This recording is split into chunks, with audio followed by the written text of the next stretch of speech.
My name's Luke Beeson. I'm the Vice President of Security within BT, and we're going to spend the next 45 minutes discussing denial to opportunity.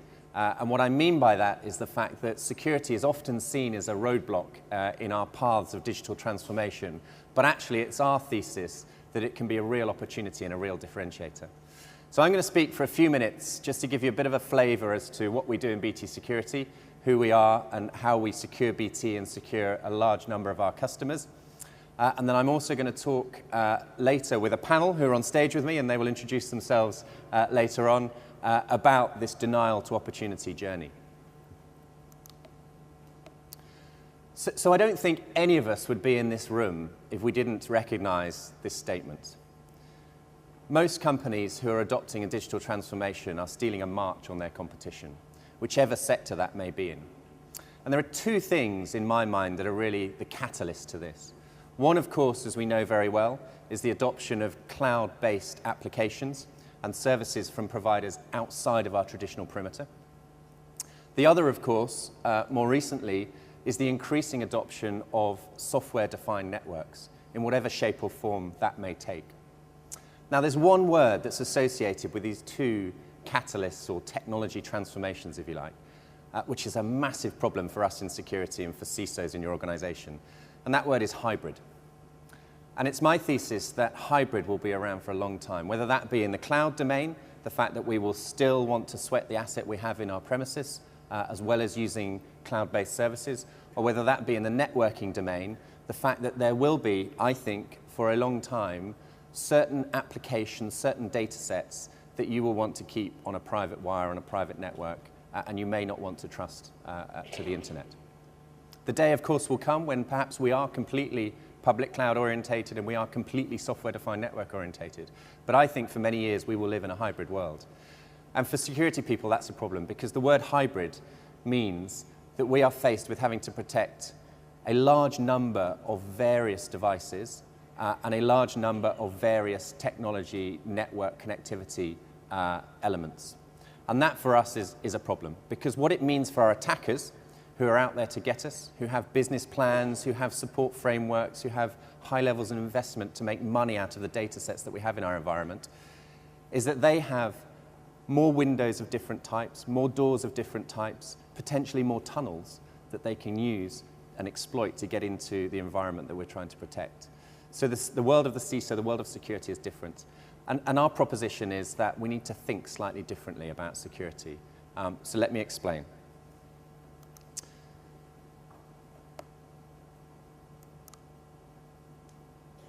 Okay, just quickly, as I mentioned, I wanted to give you a little bit of a flavor of BT Security and what we do within BT and what we do to support our customers. So BT Security sits within the Global Services division of BT. It's there very deliberately because increasingly we're servicing our multinational customers and providing security services to them, which are in addition to the network services that we've traditionally provided. We see that as a very important business area for us. There are three things that I'll call out, though, in terms of what we're doing, which I think are worthy of note. The first one is that we've very deliberately kept the protection of BT, i.e. our internal CISO function, together with the delivery of services to our customers. And we've done that for a very purposeful reason, and that reason is that as a large global internet service provider, we see the good, the bad, and the ugly of the internet, and we work day in, day out to protect BT as a global enterprise operating in 180 countries around the world. And that insight, that ringside seat as we describe it, we're able to use and translate into the services that we provide our customers. And I think that's relatively unique in the market and really important, because in this world, the more that we can glean and learn from other people and from other experiences, the better we can protect ourselves. The second point of note is that we absolutely face this global threat with a global response, and that's hugely important. Just to bring that to life, when the WannaCry incident broke in May of this year, it was our SOC in Madrid, here in Spain, who saw some of the first instances of that piece of ransomware. And they were able to work with our customers here in Spain to help them defend themselves against that. But as importantly, and arguably more importantly, they were able to take that piece of ransomware, reverse engineer it, understand how it operated and how it worked, and share that insight and intelligence with our 14 security operations centers around the world, such that they could start to help and protect other customers around the world. And that came out live in the UK when, of course, our National Health Service, very unfortunately, was badly impacted, and we were right in the middle of helping them to protect themselves, or at least recover and mitigate any future incidents in that domain. So global response, really, really important. In fact, we've only just recently, in the last couple of weeks, opened our 15th SOC in Frankfurt in Germany. So this is a continual investment from us. The second point of note is, or the third point of note after the fact that we've brought the CISO function together with the go-to-market function, the global response, the third point is around technology in the security market. So those of you who are close to the security world, those of you who perhaps attend RSA, a big conference in San Francisco, a big security conference, will have seen that 2 years ago there were 1,400 technology vendors in the market. Just this year there are 1,600 technology vendors in the market. It's a hugely congested world, the security technology world. And we see it as our role to bench test and stress test some of that new technology, use it to protect BT first, and then deploy that to protect our customers. And I'll be joined on the panel later by a couple of our technology suppliers who play a very, very important role in the overall security ecosystem. So I said I'd mention the journey, denial to opportunity. And as you leave, you'll be able to get a copy of our report that we recently published in collaboration with KPMG. And please do feel free to come and visit our stand where we can talk in more depth about this. But this is based on our own observations in BT, going through the security journey, and also conversations we've had with many of our customers about this very same journey. I'll just quickly touch on the 5 areas. I won't go into huge detail because you can read for yourselves. But we start with denial. Now, I'd like to think that we've all moved beyond that. But there was a period of time where people said, hang on a minute, this is all just hype, it's not going to affect me, I'm a small retailer, what does anyone want to do with my data or my business, then it's not a problem, forget it. Clearly we have moved past that, and certainly what we've recognised that attacks are indiscriminate. WannaCry is a great example, NotPetya, traditional worms that are out there, they're not looking particularly at targeting an organisation. Organisations can quite easily be collateral damage off the back of large-scale global attacks.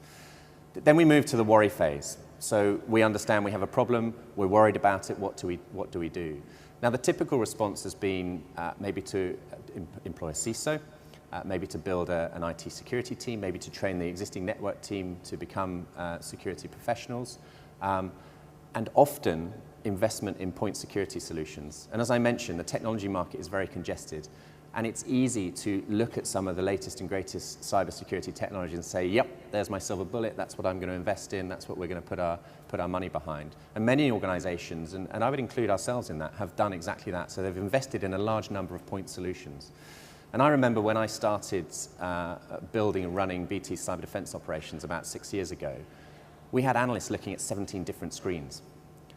Very difficult to work out which way was up when you're faced with so much different data from so many different points in your environment. And ultimately what you end up is a lack of visibility because you cannot see the wood for the trees. So that worry stage is troublesome. And a lot of companies will invest in point solutions and invest in security skills, which is, they're all important, but we need more than that. And then the risk, of course, is that having made that investment, having got the CISO on board, the CIO or the board say, oh, well, it's fine. We've got a CISO now. It's not a problem. We've ticked the box against ISO 27001. We've got a brilliant compliance regime. We're all good. Sadly, we move to hard lessons. And we've faced this as much as anyone else. Attacks are becoming more sophisticated. I'm not here to spread fear, uncertainty, and doubt, but there are serious and organised criminal gangs increasingly moving into this domain. In the UK, cybercrime has overtaken traditional crime. And I'm sure it's the same in many other countries around the globe. And these attackers are very serious, are very well resourced, and are targeting organizations to get into those organizations. And it's very difficult to defend against that. So our thesis is, as we aspire to be a true leader in this domain, and as our customers, and many of our customers we would recognize as true leaders in this domain, aspire to be leaders in the domain, is that we have to take a very different approach. We have to accept that traditional perimeters have dissolved, the adoption of cloud-based services, that hybrid word I mentioned, the change in internet breakout and the variety of breakout locations means that attack surface has increased. The skill of the attackers, their aptitude and ability to work their way into our organizations is such that we have to accept that we will be breached. And so then it becomes more about the response and the resilience and our ability to react and recover from a major incident. And we've seen some good examples of that. So I would argue that RSA as an organization responded very well to their token algorithm hack and have actually come out very strong off the back of that. It is possible to manage these events in a way that means that your shareholders and your customers recognize that you've done everything you can, you've responded in a mature fashion, and you're going to be back up and running and back on track without too much overall damage. And that requires broadening your aperture, building relationships across the community, working with governments, working with technology suppliers, trying to suck in as much information as intelligence as you possibly can to understand who's out there, who's trying to get into your network, why they're trying to get into your network, taking more of a traditional security approach to this problem, and even bringing in many people within your organization, such as HR departments, legal departments, physical security, business continuity. We need a much more holistic approach to security. And I sometimes think the word cyber is a limiting factor for us. So that would be our proposition. And there's much more in the report about that, but it requires a slightly different mindset and a shift in approach to traditional security. And then finally, before we move into the panel discussion, after all, what we're talking about here is managing risk. And how many times have you heard it said that security is becoming a board-level agenda item? It's number 1, 2, or 3 on your board's risk register. Well, absolutely, because it's a live and present threat. But I would argue it's not necessarily any different to the pension risk, any other financial risk your organization may be looking at, any other operational risk your organization may be looking at. Yes, it's very dynamic. Yes, the threat is changing and evolving around us. And yes, the way in which we're adopting new technologies is potentially making the environment harder to protect. But with that change in mindset that actually this is more about preparedness and preparation and less about building high walls around the organization, I think organizations can come out of this much stronger. And I think actually our customers and consumers will demand that we take that approach, because if they see that we're not taking security seriously, they will move elsewhere. Security will become a differentiator. So this slide just gives you a simple articulation of risk and loss versus probability. There's a zone of routine. So when organizations get to a reasonable level of maturity and security, they get pretty good at managing the routine risks and issues and mitigating those and stopping them from being a real concern. The risk, of course, is complacency, so we must always keep the handle turning in that routine zone. Then it's really important that we understand or try to predict what surprises might hit us. And the way in which we do that, and the way in which a number of our customers are starting to do that, is by using red teams or ethical hackers, penetration testers, to start to really understand from a practical perspective where the vulnerabilities lie, how you could socially engineer your way into an organization, how you could get after that data that you want to get to, and then learning from that. So we call it purple teaming, which is effectively putting our red team up against the blue team to see how the attackers and the defenders perform.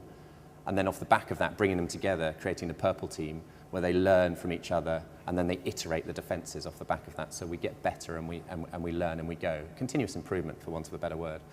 And then finally, you've got your zone of catastrophe, which is a slightly emotive word, I know. But we have to accept that there may be a catastrophic event caused by an information breach or a cyber attack. And in that situation, how is it that we're going to respond? Have we considered cyber insurance? Have we considered how the legal team, the press team, the board are going to react and respond? Have we considered who we're going to put in front of the cameras, who we're going to put in front of the media? So being cyber ready, I think, is a really important thing to think more and more about. So we mustn't forget the basics, and they're increasingly important. WannaCry, if nothing else, WannaCry was a fantastic advert for getting the basics right. And we must do that because that will filter out a lot of the noise in the system. But we must also recognize that a catastrophic event is not unlikely. And therefore, how is it that we, as organizations, are going to respond to that and be able to come out the other side, like an RSA, for example, as a stronger, fitter organization, an organization that customers trust in and will continue to do business with. So that was all I was going to talk about from a BT perspective. It's a wonderfully exciting world, a challenging world. It's a world that we need to collaborate more in if we're going to be effective, because after all, our attackers are doing exactly that. They have some of the best fusion intelligence capability in the world, and we need to be able to respond to that.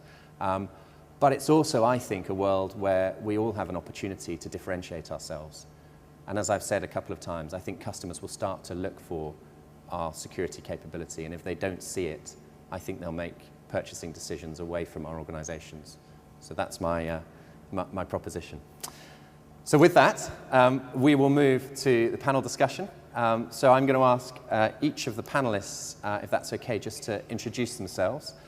So we'll do it in the order that's on the slide, if that's okay. So Roberto, if you could just say a few words about yourself and where you're from. Thanks, Luke. Good morning, everybody. Oh, it's my pleasure to be here. It's a real honor to share with all my colleagues in this wonderful panel these minutes today. So, my role is Executive Vice President on Loss Prevention, Business Continuity and Security for Abanca and the group that it belongs to. Abanca is a medium-sized financial institution in Spain, Portugal, and Switzerland, and is part of Latin American and US group with different banks and insurance companies. And my role is, let's say, supervise all the CISOs in this particular field, or supervise and coordinate all the CISOs in the different countries. Very good, thank you. Sergey. Thanks, Luke, and nice to be here with you to share all our experiences. I am the actual director responsible for the cyber services in KPMG, and I have about 15 years of experience in the IT area, more focused on the business side. And I want to mention, just as a starting point for the following discussion, my 7 last years in the cyber area, where I have to differentiate between 2 different stages. The first years where we were the IT nerds, where we were riding skates to go to the office. I was not riding the skate, of course, while working, but that was the client perception of cyber guys. And the last years where awareness is in all the companies, and we are the cyber consultants for helping them on what's happening to all the companies. So a pleasure, and thank you. Very good, thank you. Matt. Buenos dias. Good morning, everybody. It's a pleasure to be here. Thank you, BT, and thank you, Gartner, for this opportunity. My name is Matt Buller. I've been in infrastructure and investment banking for about 26, 27 years, and recently joined ForeScout as CTO in financial services. I'm obviously here to talk and express my opinions about cyber in general, particularly as it applies to obviously current trends and actually what's going on in market. So Great, thank you. Thanks, man. Patrick. Luke, thank you very much. My name is Patrick Grillo. I am part of Fortinet's international marketing activities. As you can tell from my accent, I am based in the south of France. Please don't feel sorry for me being based down in Cannes, Nice, the Côte d'Azur. But really, some of the points that Luke was raising, what I and my team do is take those narratives and talk to customers, talk to partners, and raise the awareness. It's more than just a product, technology, or vendor. There are higher level issues that need to be taken into account. And through evangelization at events like this, try to get those messages across. Very good, thanks, Patrick. So, Roberto, are you clear on, and is your organization clear on what it really needs to protect? And who decides that? So just getting back to the basics, as I was mentioning, I think sometimes maybe we skip that and we talk about big data visualization and cybersecurity and all the whiz-bang stuff, but fundamentally at a core level, from your perspective, how clear is the organization in terms of what it needs to protect? I have a clear answer for that, Luke. The answer is no. Okay. But, of course, why the answer is no is because this is not a simple answer to solve this problem. Because if you have the opportunity to ask, as I have to do, I actually do, to report to the different CEOs or the different boards in different countries, the main concern in terms of cybersecurity or information security for the boards is to protect reputation. So is anyone in this room that can help me from the IT or cybersecurity perspective how to protect an asset called reputation? Because today, what the facts are really proving is that the real importance of cybersecurity incidents in the company is what's in the media, is what are you reporting to the regulators, and how are you dealing with your customers when these kind of attacks or threats or impacts happen, okay? So if their concern is to protect reputation, you have to fill the gap from the top to the bottom to help IT and the risk perspective, especially in these companies, to deal with this concern. So to fill that gap is a journey you have to do. You have to work on it. And how can you do it? First, identifying what's really important to protect that reputation, what's core for your business. I don't know, customer relations, billing, infrastructure itself, whatever. So identify the key processor for your business itself, and filling down with complexity, but step by step, to identify what mission-critical system processes and even people are supporting those processes. So the answer is no, because it's not an easy journey to do this. Probably you can figure out, or even you can plan how to do it in your organization. But it's not so clear if you are protecting reputation, would you are doing a right patch management or vulnerability management in your, I don't know, online banking system, or customer relation management system, or billing system. So how to do this is the key point to provide the board with the enough confidence or reliability to feel that what you are telling them are helping the business to protect their reputation. And the final point is, considering this, what you have to do right now is to develop capabilities and talent to identify, detect, response, and recovery. Because if you can, in a situation of these attacks or whatever, if you can control the damage, if you can control the communication, if you have control, of course, how you are going to manage your relations with the media, with the customers, and with the regulators, you are in the better situation to provide reliability to the board in this.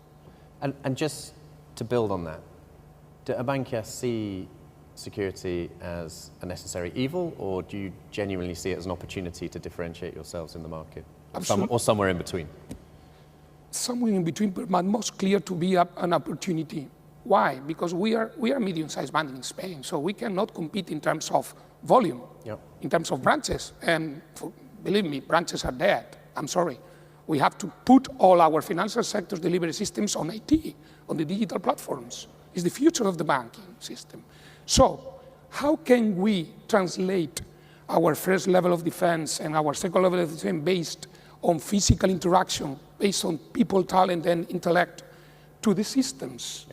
And so it's a clear advantage for the new business area in the financial sector, the cybersecurity, because it's a quality attribute of the service we are going to deliver to our customers. It's not easy to do it, but you have to go on it, because security is not a thing around IT. It's a part of IT because it's a part of the way you are going to deliver your services. I would agree with you, actually. I think it's not just about reputation, though. I think it goes beyond that. And I think too often we find ourselves, oh, it's an IT problem. Are IT going to sort it out? When you really think about it in the general sense, it's very, very broad. And certainly in financial services, you go through these compliance, and unfortunately the word compliant means it's like a point in time as opposed to essentially an infinite game. It's always have to be compliant. But I think it goes beyond just technology and beyond just reputation. There's actually a very well-known digital luxury e-tailer who actually has this very interesting policy around access into the building, where people wear lanyards, as you'd expect. But if an employee is caught letting somebody through a turnstile, letting somebody through a door that is not wearing a lanyard, they don't see their boss or their boss's boss. They actually have a 5-minute appointment with the CEO. And that culture, it's really fascinating. That culture drives a very different mindset. So I definitely agree in terms of reputation, and it's about technology. But at the same time, there's also the dynamic around just the human element in terms of getting into the building. You have these fantastic systems, and then someone rocks up to the building and slaps in an RJ45. I don't know if you would agree with that. Or It's too easy to forget the people in all this. We love the technology, but there's a lot more to it than that.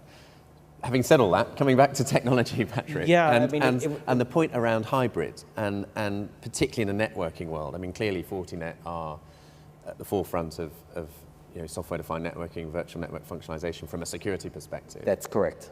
What's your view on how implementation of hybrid networks is going to change the security model, and how are Fortinet looking and thinking about that? Well, the biggest piece there is because excluding companies for the time being that are already on a completely digital platform that have started from zero, but organizations, banks coming up, whatever the case may be, that you have a structure, you have an infrastructure, you have a security posture of some sort.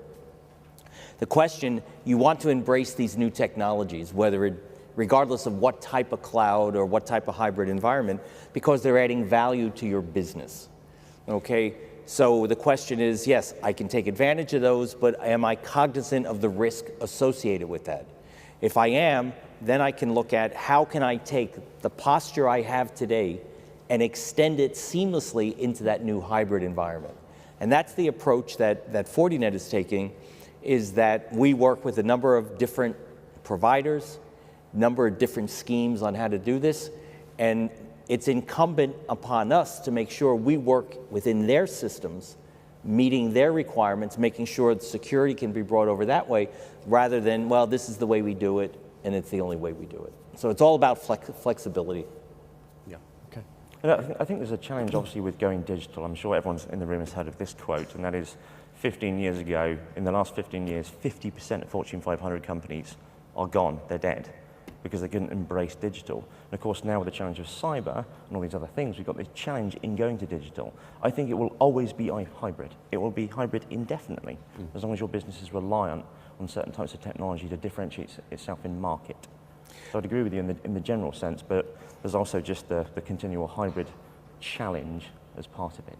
It will be, it's ongoing, and there was something that was mentioned by Roberto about, you talking about infrastructure and security. We can no longer talk about them as two different things. And to borrow a phrase from the soon-to-be-upon-us GDPR, it's security by design and security by default. You can't draw a line any longer between where the network is and where the security infrastructure is. They're one and the same now. The word digital makes me smile a bit. I was giving a presentation to some customers recently, and it had some of our innovation achievements. And it had the first digital telephone exchange was opened in 1968. So I think we've been digital for a while, but it's the embracing of services outside of our perimeter, I think that's yes, and again. It's funny you say that, actually. Jeannie Rometty of IBM, I think 2 years ago on Friday, last Friday, said that cybercrime is the greatest threat to every single person and company in the world, because as a result of digital, data is essentially becoming the new natural resource of humankind. Yep. And as a result, I just don't think cybersecurity really gets the attention it warrants. So thinking about that, what's your view, Matt, on how seriously boards are taking this? And we always hear it's number 1, 2, 3 on the risk register. CISOs are hauled in front of boards to tell them how. On the risk register, yes. So what's your perspective? If you've got cybersecurity as a line item on your highest P&L, I think you're taking it seriously. If you don't, you're not.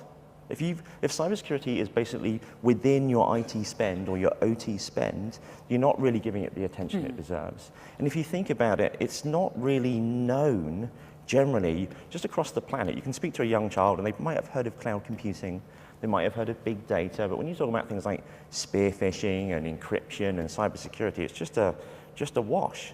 I mean, last year alone, $95,000 per second was the economic impact of cybercrime. So the short answer is, yes, if it's on your P&L right at the top, you probably are taking it seriously. And just as a rhetoric, download a company's annual report and just search for the word cyber. You might get lucky to find it once or twice in the annual report. And until that happens, the answer is no, I don't believe that's the case. Also search for information security. Yes. The thing I would add to that is, when does the board get involved? Proactively or reactively? Both. I would say that at every board meeting, it should be that crucial. Even Warren Buffett says it's the #1 problem of mankind. That's quite a statement. He even believes it's more of a threat than nuclear weapons. So I would say, when it makes sense, obviously if the board are having coffee 5 times a week, then probably not.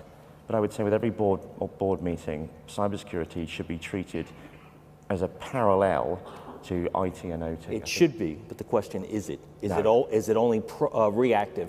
We've had a breach. There's yet another headline. All of the nonsense, the Paradise Papers of this week. That's when it gets back on the agenda. Yes, I would say it's reactive. I think today it's very, very reactive. It's not proactive. It's not perceived, A, important enough, and B, as a differentiator in market. You know, many companies don't look at it to differentiate themselves. I partially agree with you. So absolutely it's reactive, but there's some kind of proactive in the new stages we are going into.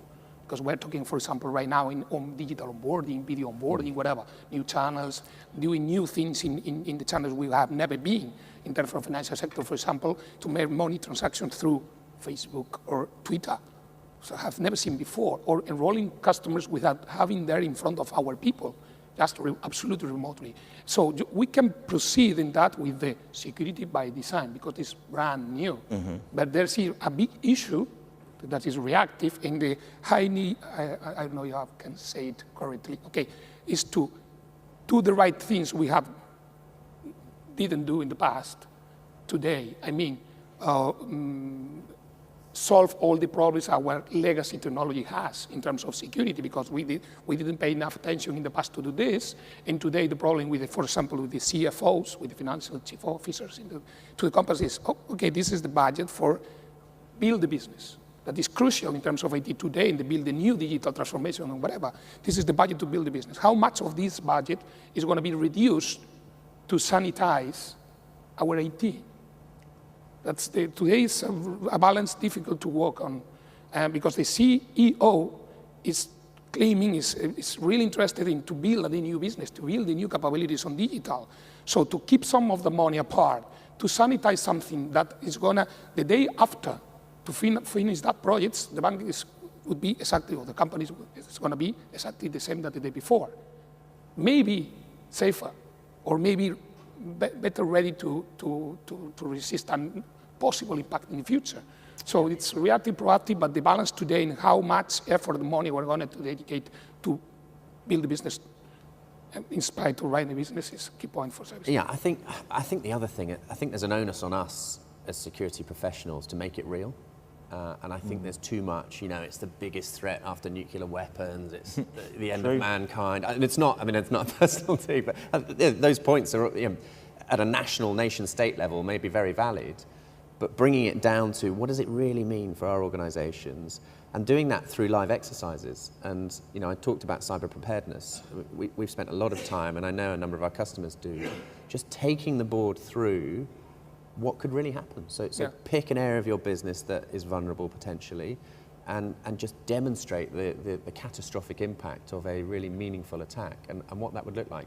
And making it personal. You know, throwing a microphone in front of your CEO and saying, you know, here I am from the BBC, can you tell us what's happened in the last 3 hours in your, and whatever it might be, your engineering department. And that's not the place you want to be, is it? No, you want to be the person behind the microphone. We have to do to, in a sensitive and a humble way, just make it real and make boards realise what might happen if this stuff really does. Yeah, and I'd put this to you actually, and that is around prioritisation. You know, how would one go around, you know, in sort of dealing with certain organisations as a whole? Prioritisation. It's not just about technology, right? And it absolutely is about making it real.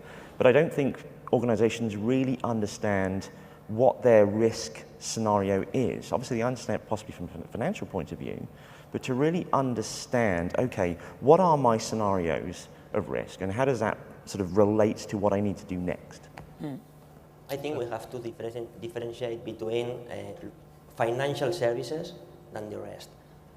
Financial services are they are moving faster than the rest of the companies, and also we have to differentiate between Spain, Italy, Portugal, South America from the rest. What we see here, it's really easy, or it's getting easier to work with more English American companies, while North American companies in terms of awareness. They are aware of what's happening, they are aware of that cyber is not a unique word that they have to talk about twice a year to move it inside the company. What we are fighting here, at least in Spain, that it's my market and it's the one I know, is to move the word of cyber and make it cross to all the company and trying to make it really transversal to apply cyber everywhere. Cyber is not only buying technologies, because the employees must know about these technologies. You must train the employees in these technologies. Cyber means implementation of new technologies, training of people, understanding the culture of the company, and making these technologies adapt to the culture of the company. If not, it will always be a cost, and cyber is for me, it's not a work, it's a big journey that is evolving, is changing every day, and we have data about it, about each second a new variant of malware is appearing. So it means if it's in the across the company, response will be faster and more effective, and will help you mitigate all the effects. And then it will move from a cost to a business unit. Let me ask you a question about that, especially since you brought up environments outside of the EU. Is GDPR going to make the job easier or harder? 40 minutes. I would say yes, of course. But so maybe aside from GDPR, you made some geographical differentiation. Elaborate a little bit more on that. I'm intrigued. Well, a few years ago, I started a project. It was for me, it was one of the most interesting projects I have already working. It was the launch of a cyber academy. Okay. For me, it was really interesting because, as I said, I am not a tech guy, and I am trying to link the needs on the IT side with the needs of the business or of the boards. I am trying to give them the response of, what about if my stocks go down? Okay, cyber can help you in that. The IT guys can help you in that. And in this area, it was impressive for me that in some of the countries, the awareness trainings on the boards were more accepted rather than in countries like Spain, where most of the benefits came out from the technical trainings. So they want to train the tech guys, but okay, the tech guys are there, they will do all they need to protect us, and that's not like this. Cyber must come from top to the bottom. So the first trainings should be there, and that's why I always differentiate between two different regions. In Spain, it's really difficult to invest. They want everything when something happens, and we can see it after the WannaCry and the Petya. The incident response services rocket. Yeah. We had no more staff for these services. I actually also think there's a problem with the word safe. Now, this obviously is probably an English-speaking problem, but the word safe implies this point in time. I've got airbags, I've got front door locks, I've got a seatbelt. I'm compliant.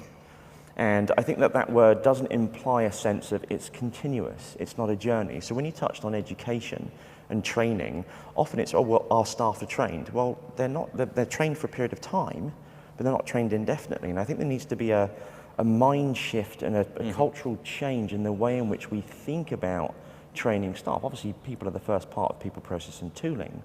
And I don't think cybersecurity training is considered an indefinite. It's considered a point in time, we're compliant, we're safe. And it's after that point that when you do get breached, that you then start being proactive. Yeah, those same people, I mean, those people are your greatest risk. They can also be part of your greatest defense. You look at the number of people in any organization, you look at it, the percentage of people who have access to technology, a computer, a handheld device, whatever. Generally, it's quite a large percentage. How many of those people are aware or are aware of the issues? Very, very few. And must they really? Must they? Absolutely. Absolutely. I'm not sure about what's my real opinion about this. I was speaking at a Gartner event a couple of years ago and talking about the role of awareness to your employee base. And after the presentation, a gentleman from the financial services industry came up to me and said they do that. And they run internal phishing campaigns and give people on all their applications, give people the ability to raise an alarm. And there's no punitive action associated with it, but to tell the organization as kind of an early warning system, something may be happening. And it runs from there. And they run these tests periodically. And the number of people who click on the, yes, I have $10 million in a foreign country waiting for me, that doesn't change very often. But what changes are the people who click the warning button.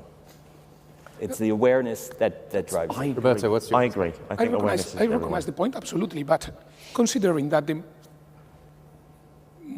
90% of the incidents came from people, Yes. for example, as you said, and considering the high level of technology you guys and others are providing to protect, or at least to monitor and detect, and considering finally that people want to use technology, they don't want to care about it.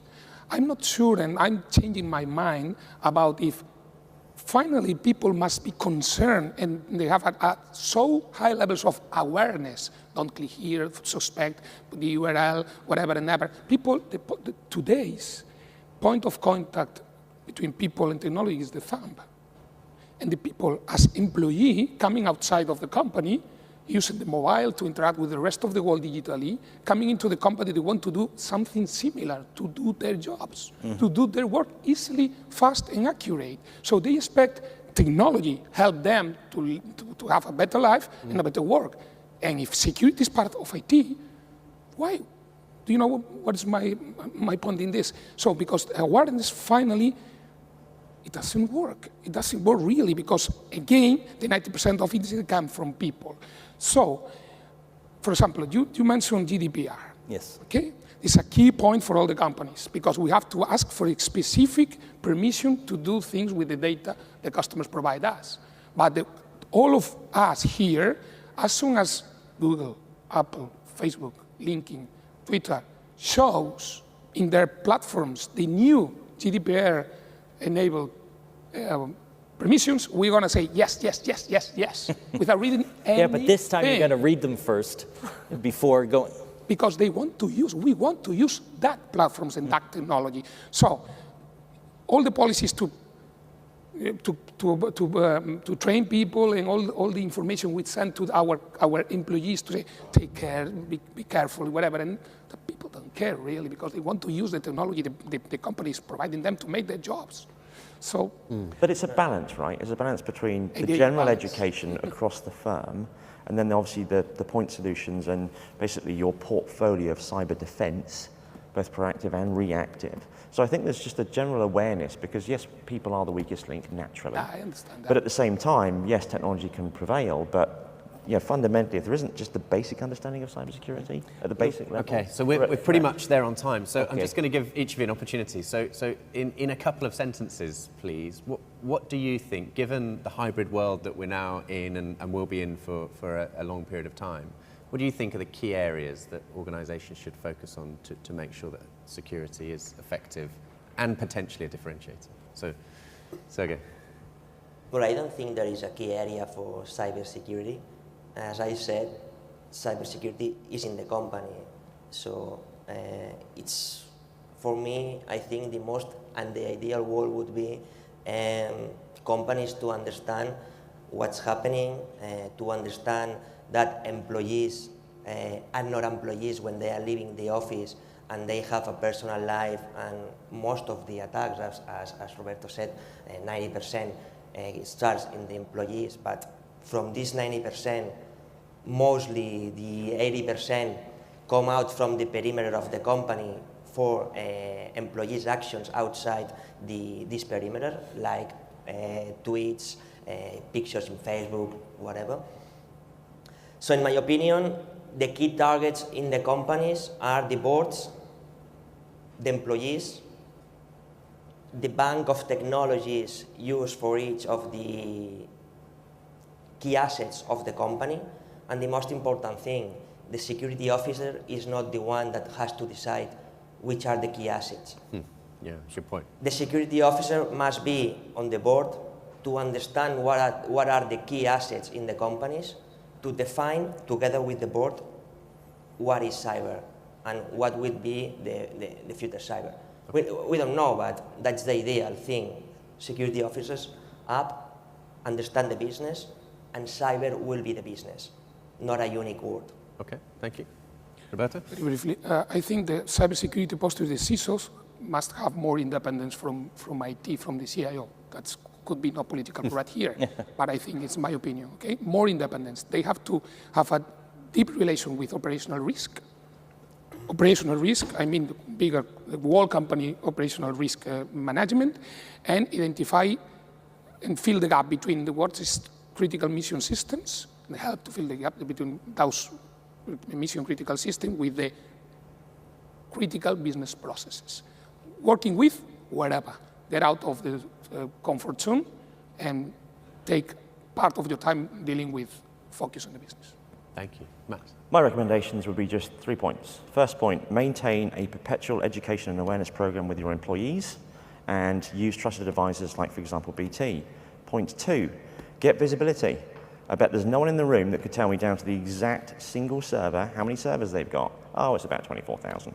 Well, you need to be a bit accurate. And point 3 is repeat the above 2. Yeah, simple. Very good. Patrick? And to build on that, technology is only part of the answer. Yep. It's the awareness, understanding the technology, question your vendors, make sure they've got your vision in mind when they're talking about solutions to you.